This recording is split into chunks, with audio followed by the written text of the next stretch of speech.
সকালবেলায় দেখলাম একটা রিম্পার ভিডিও, আর তারপরে গিয়ে দেখলাম ইপু দিদির একটা লাইভ। যে ইপু দিদির লাইভটার পরেই রিম্পার কাছে নাকি রিকোয়েস্ট এসছিল এটা নিয়ে একটা ভিডিও করতে। দেন ও একটা ভিডিও করেছে, তাই লিখেছে রিকোয়েস্টেড ভিডিও। তো আমি আগেও বলেছি, এখনও বলছি, যাকে নিয়ে এত কিছু হচ্ছে সে যদি প্রত্যেককে জনে জনে উত্তর দেয় তাহলে এই কন্ট্রোভার্সিটা বন্ধ হবে না। আর এই কন্ট্রোভার্সিটা যখন কন্টেন্ট আকারে চলে এসেছে তাহলে সেই ব্যাপারে সবাই কথা বলবে। আচ্ছা, বাই দ্য ওয়ে একটা কথা বলা হচ্ছে যে আবার বাবা মার শিক্ষা, ঠিক আছে, এই যে বাবা মার শিক্ষার গল্পটা, এইটাকে কিন্তু আমি বলেছি যে এটা কিন্তু বলা ঠিক নয়, কারণ ইপু দিদি ওকে 49 বলে ডেকেছে, ঠিক আছে, 49 বলে ডেকেছে, আর ও এখনও ইপু দিদি বলছে। তো ভাই সেইখানে বাবা মার শিক্ষা ইনক্লুড করার কোনো দরকার নেই। এর কিছুদিন আগে হচ্ছে তনুকে বলা হচ্ছিল বাবা মার শিক্ষা, তনুও বলছিল বাবা মার শিক্ষা, এ নিয়ে অনেক কথা উঠছিল যে কেন বাবা মাকে টানা হচ্ছে। তো এখানেও তো বাবা মাকে টানা হচ্ছে কেন? ইপু দিদির মতো করে 49 বলেছে, সেটা ভুল কি ঠিক সেটা ইপু দিদির ব্যাপার, সেখানে তার বাপ মার শিক্ষার এই গল্পটা কেন আসছে? ঠিক আছে, এগুলো আসলে তখন তোমাকেও কেউ না কেউ বাপ মার কথা বলবে, তখন কিন্তু গাত্রদাও শুরু হবে। হ্যাঁ, ইপু দিদি 49 বলেছে, সেটা তার ব্যাপার, ঠিক আছে, তাহলে তাকে বলো যে তুমি কি করে 49 বলছো। আমি যেকালে তোমাকে রেসপেক্ট দিয়ে ইপু দিদি বলছি। আচ্ছা, এইবার আমি এটা বুঝি যে আমি যদি রেসপেক্ট দিই মানে আমি আশা করতে পারি না যে আমাকেও কেউ রেসপেক্ট দেবে, ঠিক আছে, এই যে আশাটা, এটাও কিন্তু ভুল। আচ্ছা, এইবার কথা হচ্ছে যে তুমি যে ল্যাঙ্গুয়েজে লাইভ করেছো সেখানে তুমি বলছো যে রেশনের চালের কথা বলছো। তো আমাদের পূর্বপুরুষরা কি রেশনের চাল ছাড়া অন্য কিছু খেত? রেশনের চাল কি পূর্বপুরুষদের মানে কি ছিল আমি জানি না, আমি এটা বলতে পারি এখনো পর্যন্ত অনেকেই আছে যারা মোটা চালের ভাত খেতে অভ্যস্ত, তাদের সরু চালে পেট ভরে না, ঠিক আছে, তাদের চাষের চাল খেয়ে অভ্যস্ত, এবং সেই চাষের চালগুলো একটু মোটা আকৃতির আমাদের এখানের, ঠিক আছে, যারা দুধেশ্বর চাল চাষ করে তাদের কথা বলছি না। তো তারা ঘরোয়া চাল, ঢেকি ছাটা চাল, মোটা চাল খেতে অভ্যস্ত, নালে তাদের পেট ভরে না। তো এরকম বহু লোক আছে। তো সেখানে রেশনের চাল খাওয়া বা মোটা চাল খাওয়াটা কিন্তু কোনো অপরাধ নয়, কিন্তু কথাটা হচ্ছে তখনই যখন তুমি বারবার শো করবে যে আমি এই দামে চুল ধুয়েছি, আমি এই দামে ক্রিম মেখেছি, তখন প্রশ্ন আসবে যে তুমি তোমার জন্য এত টাকা খরচা করো, এত এক্সপেন্স করো, এবং সেটা আবার জাহির করো, অথচ শোনা যাচ্ছে তোমার বাড়িতে তুমি তোমার মা বাবাকে রেশনের চাল তুলে খাওয়াও। এইখানে সমস্যা। এবার যাই হোক, তুমি এখন বলছো যে আমি রেশনের চাল খাওয়াই না, সেটা অন্যদের জন্য রেশনের কার্ড আছে বলে সেগুলো তোলা হয় এবং সেগুলো অন্যজনদের দিয়ে দেওয়া হয়। হ্যাঁ, এটা কিন্তু অনেকের বাড়িতেই আছে, রেশন যেহেতু পাওয়া হয় সেহেতু অনেকেই রেশনের চাল তুলে সেটা আবার বিক্রি করে দেয়, অনেকে দান করে দেয়, সেটা আলাদা ব্যাপার। কিন্তু এই রেশনের চালের কথাটা কেন উঠছে বারবার যে তুমি তোমার মা বাবাকে রেশনের চাল খাওয়াও আর নিজে? কথাটা হচ্ছে যে তুমি দেখাচ্ছ, শো অফ করছো বারবার যে আমি এই করি, আমি সেই করি, আমি 200 টাকা দিয়ে চুল ধুই, আমি 1600 টাকার ক্রিম মাখি। যখনই তুমি এই শো অফ করবে তখন যদি তুমি আবার তোমার অন্য জায়গায় কিপটেমি দেখাও বা কোনো জিনিস লোকের কাছে চলে আসে, তখন লোক বলবে, ঠিক আছে, আমি বাড়িতে রেশনের চাল খাই কি আমি বাড়িতে ফুলের মতো ভাত খাই সেটা তো ম্যাটার নয়, আমার যেরকম যোগ্যতা বা আমার যেরকম রুচি আমি সেইভাবে চলবো। এরকম হতেই পারে যে আমি বাড়িতে রেশনের চাল খেতে ভালোবাসি, হতেই পারে, ঠিক আছে, আবার মানে রেশনের চাল খেতে ভালোবাসি মানে মোটা আকারের চাল খেতে ভালোবাসি, তাই রেশনে পাই বলে, ফ্রিতে পাই বলে সেটা খাই। অনেকেই বাড়িতে রেশনের চাল খায়, অনেকে রেশনের চাল দিয়ে মানে ফেনা ভাত করে খায়। তো সেটা কোনো অপরাধও নয়, আর সেটা কোনো মানে এর মানে এই নয় যে আমার মানে কি বলবো স্টেটাস নেমে গেছে। কিন্তু তুমি বারবার এই ফুকো স্টেটাসটা দেখাও বলেই তোমাকে লোকে বলে, নালে কেন বলার আছে? এত শো অফের কি আছে? আজকালকার দিনে নিজের জন্য মানুষ অনেক টাকা এক্সপেন্স করে, যখন সে নিজে রোজগার করে তখন তার কথাই নেই, কিন্তু সেটা বারবার বলার কি আছে? এইবার কথা হচ্ছে যে ইপু দিদিকে সত্যিও বলেছিল যে নিজের চ্যানেলটা কিভাবে নষ্ট করলো, এবং সেটা কেন বললো সে আমাকে বলতে গিয়েছিল, মানে রিম্পা আমাকে বলতে গিয়েছিল যে মানে ভুলভাল কন্টেন্ট করছো, তারপরে এরকম না হয় যে তোমার চ্যানেলটা বসে গেল, এরকম ধরনের কিছু একটা বলতে গিয়েছিল। তো আমাকে বলতে গিয়ে ইপু দিদির উদাহরণটা সে টেনেছিল যে দেখলে তো যে ওরকম একইভাবে একই জিনিস বলতে বলতে বলতে বলতে তার চ্যানেলটা বসে গেল। তো আজকের ইপু দিদির বক্তব্য যে ভাই আমি আমার পার্সোনাল দরকারে আমার চ্যানেলে ভিডিও দিইনি, মানে আমি পার্সোনালি এতটাই ব্যস্ত ছিলাম আমার সন্তান এবং মা বাবাকে নিয়ে, যেহেতু আমার একটা ছোট সন্তান আছে এবং আমার মা বাবা রয়েছে, তাদের দায়িত্ব আছে। তো সেইখানে সেই দিকটায় আমি বেশি ফোকাস করতে গিয়ে আমার যে কাজের জায়গা প্রফেশনটা সেটাকে আমি সেইভাবে কন্টিনিউ করতে পারিনি।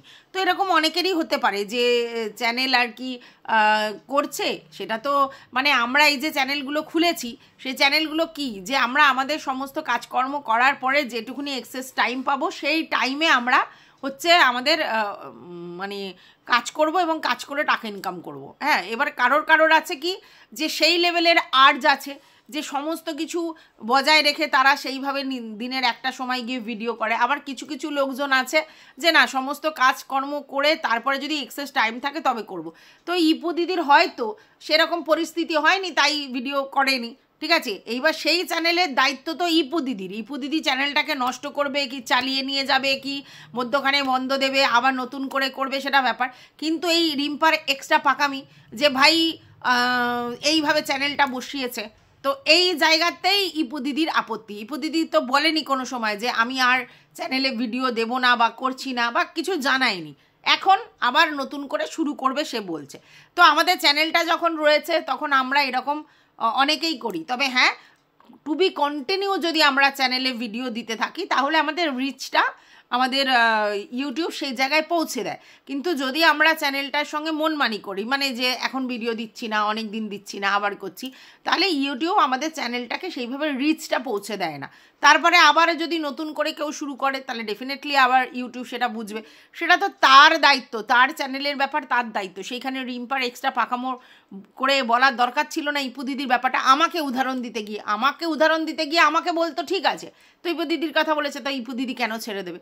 তো এখানে এরকমই হয়, তুমি কাউকে নিয়ে বললে তোমাকে শুনতে হবে। এবার তুমি যদি অল্প বলো আর সে যদি বেশি বলে তখন আবার বলছো যে নিতে পারে না।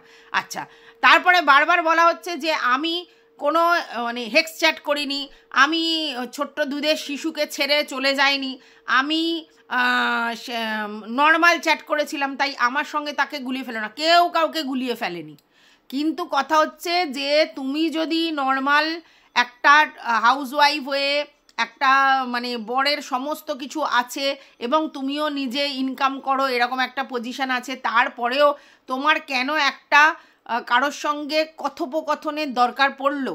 হ্যাঁ, এবং ওভার টেলিফোনিক এবং মেসেজের মাধ্যমে তোমার কেন দরকার পড়লো সেটা লোক বলতে চেয়েছে। কারোর সঙ্গে এখানে কারোর তুলনা হয় না, না টিনুর সঙ্গে তোমার তুলনা হয়, না তো তোমার সঙ্গে টিনুর তুলনা হয়, কারোর সঙ্গে কারোর তুলনা হয়নি। এবার তুমি যদি বলো যে টিনু যা করেছে আমি তাই করিনি তাই আমাকে বলা যাবে না, তা তো নয়। টিনুকে টিনুর মতো বলা হচ্ছে আর তোমাকে তোমার মতো বলা হচ্ছে, আর বলা হচ্ছে যে তুমি কি করে টিনুকে বলো, তুমি তো একই কাজ করেছো। একই কাজ মানে দ্যাট মিন্স অন্য কারোর সঙ্গে ফোনে এবং মেসেজের মাধ্যমে চ্যাট ফ্যাট করেছো। এবং টিনু যখন প্রথম কাজটা করেছিল সেটা কিন্তু সেটাই করেছিল, প্রথম কিন্তু কথোপকথনই করেছিল, পরে তো এগুলো হয়েছিল, ঠিক আছে। এবং সবথেকে বড় কথা, টিনুও ফটো পাঠিয়েছিল, তুমিও ফটো পাঠিয়েছিলে। তো একটা লোক আমার কাছে ফটো চাইলো আর আমি ফটো পাঠিয়ে দিলাম, তার মানেই তো ইন্টেনশনটা সেখানে রং দেখাচ্ছে যে ভাই আমার একটা চ্যানেল আছে, আমার সমস্ত শর্টস ফটস সব আছে, তাহলে আমার কি দরকার কাউকে ফটো পাঠানোর? এই কথাটা বলা হয়েছে, এই জায়গা থেকে তুলনামূলক আলোচনা হয়েছে। এটা বলা হয়নি যে টিনু যা করেছে তুমি তাই করেছো। টিনু ঘর থেকে বেরিয়ে গেছে, ঠিক আছে, তুমি ঘর থেকে বেরিয়ে যাওনি, ঠিক আছে। তো এই জায়গাতে কখনোই তুলনা হয় না। তুমি তোমার বাচ্চাদের নিয়ে আছো, সে তার বাচ্চাকে ছেড়ে চলে গেছে, সেটা তো অনেক পরে হয়েছে। কিন্তু প্রথম যে স্টেপটা তুমিও যেটা করেছো ও সেটা করেছে, ফোনে চ্যাট করেছে এবং হচ্ছে ফটো পাঠিয়েছে। ও যা করেছে তুমিও তাই করেছো, তাই তুমি কি করে বলতে পারো এই কথাটা? তুমি কি করে বলতে পারো?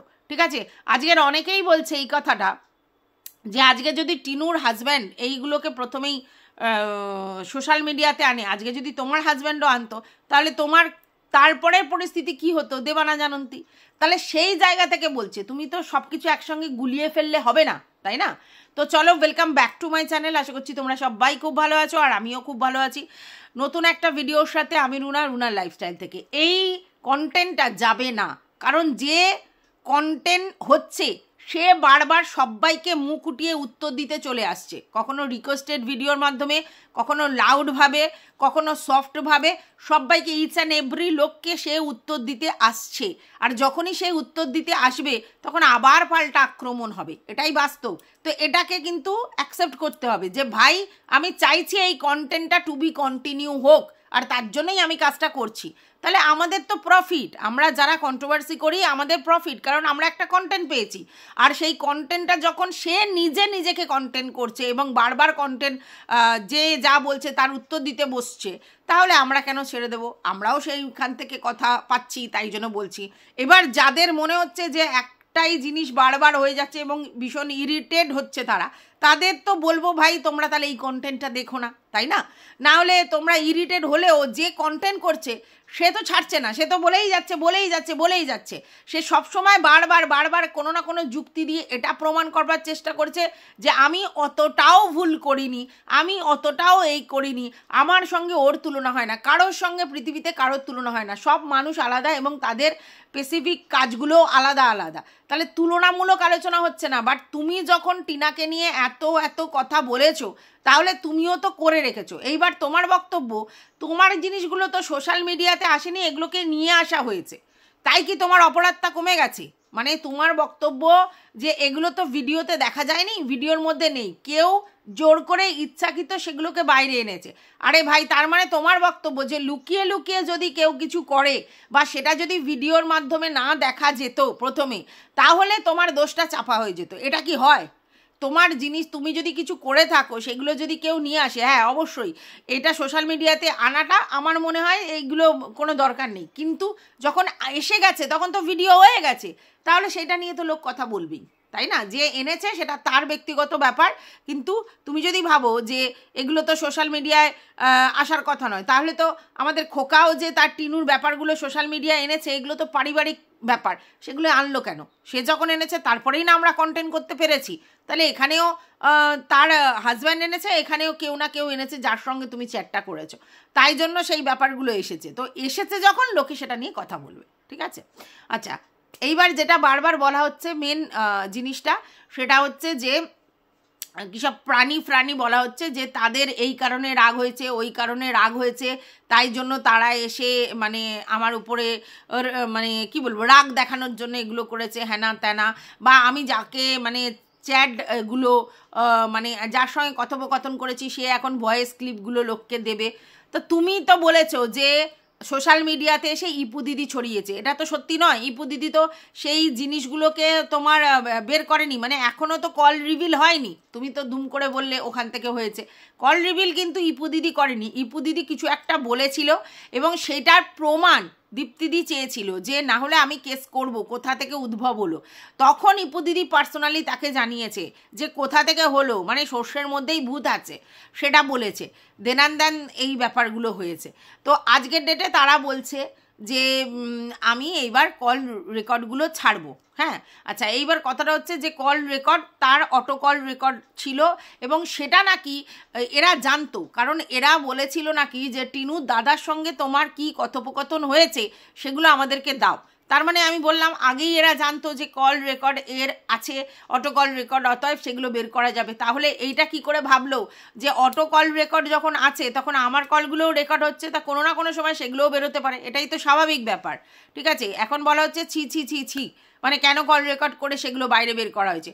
তাহলে যদি এই ব্যাপারটা ছিছি হয়, তাহলে টিনার দাদার সঙ্গে কি কথোপকথন হয়েছিল সেইগুলো যদি কেউ জানতে চায়, তাহলে সেটাও তো ছি। কারণ সে কি কথা বলেছে সেগুলো আবার বাইরে বের করার কথা, তাকে ফোর্স করা হচ্ছে যে তুমি জানাও, এটা আবার কীরকম ধরনের কথা, তাই না? আচ্ছা, এইবার কথা হচ্ছে যে আবার নাকি কালকের কনফারেন্স কল হয়েছিল, সেখানেও কিছু কথোপকথন হয়েছে, অনেক কিছু ক্লিয়ার হয়েছে। এই কথা শেষ হবে না, এই কথোপকথন চলতেই থাকবে। কারণ কি বলতো, তার কারণ হচ্ছে যে মানে কার দোষ, কিসের দোষ, এগুলো শুধু জাজ করা হবে। তো সেই জায়গায় ওই যতই কল রেকর্ড মানে নিজেদের মধ্যে কথোপকথন হোক, ভয়েস কল হোক, কনফারেন্স কল হোক, আলটিমেটলি দিনের শেষে এটা ক্লিয়ার এই যে এখানে সবাই বন্ধুত্বপূর্ণ সম্পর্ক দেখায় না, যে এর মেন্টর, এর সঙ্গে সম্পর্ক ঘনিষ্ঠ, দিদি বলে রেসপেক্ট করে, ও বোন বলে রেসপেক্ট, কিচ্ছু না। ওয়াইটিতে পার্সোনাল যোগাযোগ যারা যারা রাখে নিজেদের মধ্যে ভালোবাসার জন্য না, কোনো না কোনো জায়গা থেকে তারা নিজেদের স্বার্থ চরিতার্থ করবার জন্য একে অপরের সঙ্গে সম্পর্ক রাখে। কিন্তু যখনই তাদের কোনো জায়গায় একটা অবস্ট্রাকেল তৈরি হয়, দেন অ্যান্ড দেন তারা কিন্তু তার নামেও পিএনপিসি করতে ছাড়ে না। এইটাই কিন্তু বারবার প্রমাণ হয়ে আসছে। এই যে রিম্পার কথাটা বারবার বলা হচ্ছে, এ কিন্তু দীপ্তিদির নামেও পিএনপিসি করেছিল, এটাই ফ্যাক্ট। এটা বোঝানোর চেষ্টা কিন্তু বারবার করা হচ্ছে, এবং দীপ্তিদি মনে হয় এতদিনে ব্যাপারটা ক্লিয়ার হয়ে গেছে যে কি ব্যাপার, কেন, কিসের জন্য, কারণ উনি যথেষ্ট ম্যাচিওর পার্সন আমার মনে হয়। তো সেই জায়গা থেকে বুঝে গেছে। তো এখানে না যে ফেক ভালোবাসা, ফেক রিলেশন, বোন বোন সম্পর্ক, ওই এগুলো সব ফালতু, ভুয়ো, এগুলো কোনোটাই কারণ নয়। কে কার জন্য কি মেন্টালিটি রাখে, সে অন্য জায়গায় কি কথোপকথন করেছে তার মাধ্যমে উঠে আসছে, এটাই বোঝানোর চেষ্টা করছে। যে এই যে এদের একটা দেখায় না, এই বন্ধন আছে নিজেদের মধ্যে, রিলেশনটা সেই জায়গায় আছে নয়। যখনই কিছু কিছু হয় তখনই তারা অন্য জায়গায় গিয়ে আউটবাস্ট করে, কার কাঁধে মাথা রেখে কিছু বলে, কোথাও ইমোশনাল হয়ে কিছু বলে। তো আলটিমেটলি ব্যাপারটা হচ্ছে রিলেশন বলে এখানে কিছু নেই, এগুলো সব মানে বেকার কথা, ঠিক আছে, বেকার কথা।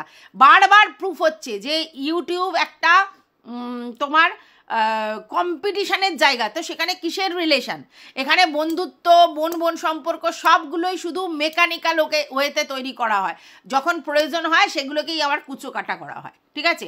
আচ্ছা, আজকের রিম্পা স্বীকার করেছে যে এই যে সায়ার গল্পটা, এটা ওই প্রথম জাজ দিদির কাছ থেকেই উঠেছে, আর এটার বলার কোনো দরকার ছিল না। এক্স্যাক্টলি এটা বলেছে বলেই কিন্তু আজকের হাটের পক্ষেও কিন্তু সুবিধা হয়েছে, এবং সে কিন্তু সেটা নিয়ে কন্টেন্ট করছে। তাহলে জোরটা কোথা থেকে শুরু হয়েছে, কোথা থেকে উৎপত্তি হয়েছে, তার কি এরকম ফাউল ল্যাঙ্গুয়েজ বলার দরকার ছিল? তাহলে নোংরামির এই জিনিসটা এক্সট্রিম লেভেলে প্রথম কোন জায়গা থেকে তৈরি হয়েছে সেটা আগে দেখতে হবে। তাহলে সেখান থেকে হয়েছে বলেই কিন্তু বারবার সেটা নিয়ে কিন্তু হার্ড বলবার স্কোপ পাচ্ছে, কারণ তাকে বলা হয়েছে, ঠিক আছে। তো একবার বলেছে মানে সেটা ভুল নয়, এটা নয়, বারবার বলছে মানে সেটা শুধু ভুল তা নয়, কোথা থেকে উৎপন্ন হয়েছে সেটা সব থেকে বড় কথা। তো উৎপন্ন তো এখান থেকে হয়েছে, তাহলে তাকে আগে বলতে হবে, প্রোটেস্ট করতে হবে। এই যে আমাদের বলা হয় হার্ট দাদাকে কিছু বলতে পারো না, একে কিছু বলতে পারো না, ভাই তোমরা কাকে কনসা বলো? আজকের একটা লাইন শুধু জাস্ট থো করে বেরিয়ে গেলে, তোমরা কাকে বলো? তাকে কখনো বলতে পেরেছো যে তুমি এই ধরনের নোংরামি করছো কেন, কিসের জন্য তার ছেলেকে নিয়ে বলছো? আরে বললেই তো ধুয়ে দেবে, আর সেটার প্রমাণ তো আগেই হয়েছে। জাজ দিদি আগেই রিম্পাকে ধুয়ে দিয়েছে। তার কারণটা কি? তার কারণটা হচ্ছে তখন হচ্ছে রিম্পা হাট দাদার ছেলে স্কুলে যাওয়ার ব্যাপারটা নিয়ে প্রোটেস্ট করেছিল। দেন অ্যান্ড দেন ইউটিউবে এসে আমাদের জাজ দিদি যা ঝাড়ার রিম্পাকে ঝেড়ে দিয়েছে। আর রিম্পা কিন্তু তখন কোনো ফিডব্যাক দিতে পারেনি, শুধু কেঁদেছে, ফিডব্যাক দিতে পারেনি। এখন যেমনি সবাইকে জনে জনে ফিডব্যাক দিচ্ছে, মানে সবাইকে উত্তর দিচ্ছে, তখন কিন্তু দিতে পারেনি, তখন চুপ করেছিল, কান্নাকাটি করেছিল। হ্যাঁ, তো এই জায়গায় লোকের বক্তব্য যে তুমি সবাইকে উত্তর দিয়ে বেড়াচ্ছ, তার বেলা কেন তুমি উত্তরটা দাওনি? হ্যাঁ, আর সে তো পরিষ্কার বলছে যে ও সত্যিই চ্যাট করেছিল, সত্যি এই করেছিল, এবং আজকের ইপু দিদির কাছ থেকে শুনতে পাচ্ছি বলছে যে জানিস তো ও এই করেছিল, ও অসভ্য, হ্যানা ত্যানা এসব বলেছে। তাহলে এই ইপু দিদি কাছ থেকে এটা বুঝতে পারলাম যে জাজ দিদিও কি চিন্তাভাবনা রাখে এই আমাদের তোমার হচ্ছে রিম্পার সম্বন্ধে, এটা পরিষ্কার। ভাই এখানে সবাই দেখায় যে আমরা এক দলে, আমরা সব এক, কারণ ভিউয়ার্স তাদের কমন, তার জন্য এটা বারবার করছে। কিন্তু ভিউয়ার্স কমন হলে কি হবে? এদের ভিতরে অন্তঃসার সব খোকলা, সবাই সবার সঙ্গে রিলেশন রাখে এই ভিউয়ার্সগুলোর জন্য, যে আমাদের যেহেতু কমন ভিউয়ার্স, তাই নিজেদের মধ্যে যদি কোনো কিছু ওঠে তাহলে ভিউয়ার্সরা আর কি ধন্দে পড়ে যাবে, তখন মুশকিল হয়ে যাবে, তাই জন্য চেপে থাকে। এটা তো ঠিক জাজ দিদি যেভাবে রিম্পাকে মানে কি বলবো একেবারে কাপড় খুলে দিয়েছিল, সেটার পর যে চুপ করেছিল, কেন চুপ করেছিল? সবার বেলা উত্তর দিতে পারছো, তার বেলা কেন উত্তর দিতে পারোনি? তখন কান্নাটাই ভরসা ছিল কেন? আজকের ও বলছে ইপু দিদির সঙ্গে বন্ধুত্ব রাখবার জন্য আজকে জাজ দিদি এরকম বলেছে, মানে ইপু দিদির সঙ্গে তখন জাজ দিদির সম্পর্ক খুব ভালো ছিল, ঠিক আছে। এবার হাট যখন এইগুলো বলেছিল, এবার হাটের ছেলের স্কুলে যাওয়ার গল্পটা হয়েছিল, কারণ হাট তখন ওই বাচ্চার ব্যাপার নিয়ে, ইপু দিদির বাচ্চার ব্যাপার নিয়ে একটা অবজেকশনাল কথাবার্তা বলেছিল, এবং সুও সেটাকে বলেছিল করেছিল, সেই নিয়ে একটা কেস কামারি হেনা তেনা হওয়ার পজিশন ছিল। সেই জায়গা থেকে ইপু দিদির সাথে হাট দাদা এবং দিদির একটুখানি মানে ক্ল্যাশ লেগেছিল। আচ্ছা, এইবার সেই জায়গায় তো হাটের হয়ে মানে হাটের ছেলে স্কুলে যাতে না যায় সেটা রিম্পু বলেছিল। দেন অ্যান্ড দেন জাজ দিদি এসে রিম্পুকে ঝেড়েছিল এবং রিম্পুর বক্তব্য যে ভাই এটা বন্ধুত্ব পরায়ণ রেখে, মানে ইপু দিদির প্রতি বন্ধুত্বর ফিলিংস রেখে এটা হচ্ছে জাজ দিদি করেছে। তো সেই বন্ধুত্ব কোথায় গেল? তো এখানে বন্ধুত্ব মায়ের ভোগে, দিদিত্ব মায়ের ভোগে, এখানে কোনো রিলেশানই সঠিক নয়, মানে কোনো রিলেশানই আদতে সঠিক নয়, স্ট্রং নয়। এদের ভিতরটা অন্তঃসার সব খোকলা শূন্য। এরা শুধু লোকের কাছে শো করে, প্রিটেন্ড করে যে আমাদের মধ্যে সেই সম্পর্ক, এবং পরবর্তীকালে কোনো কারণে যদি নিজেদের মধ্যে কেউ খুঁচিয়ে ঘা করে, কেউ চুপ হয় না, একে অপরকে বলতে শুরু করে, এবং তখনই এদের যে অরিজিনাল ফেস সেটা সবার সামনে রিভিল হয়ে যায়। তাই এখানে বন্ধুত্ব মানে পুটুক করে হাসি পায়, মুরগি পোষার মতো, ঠিক আছে? এখানে রিলেশন মানে পুটুক করে হাসি পায়, আজ যে তোমার আপন কাল সে তোমার পর। এখানে কোনো রিলেশন ধোপে টেকে না। এখানে একটাই রিলেশন আছে, সেটা হচ্ছে কম্পিটিশন। সবাই সবাইকে মাত দিতে চায়, সবাই সবার থেকে এগিয়ে যেতে চায়, অধায় যোগ্যতায় দেখাতে, শো অফে এবং পয়সা ইনকাম করতে, আর কিচ্ছু নয়, ঠিক আছে? তো যখনই তুমি বেশি শো অফ করবে নিজের সম্বন্ধে, তখনই তুমি যদি তোমার ফ্যামিলির কারোর ব্যাপারে কোনো চিপ্পুসগিরি করো বা কিছু জানতে পারা যায়, তখন লোক বলতে আসবে।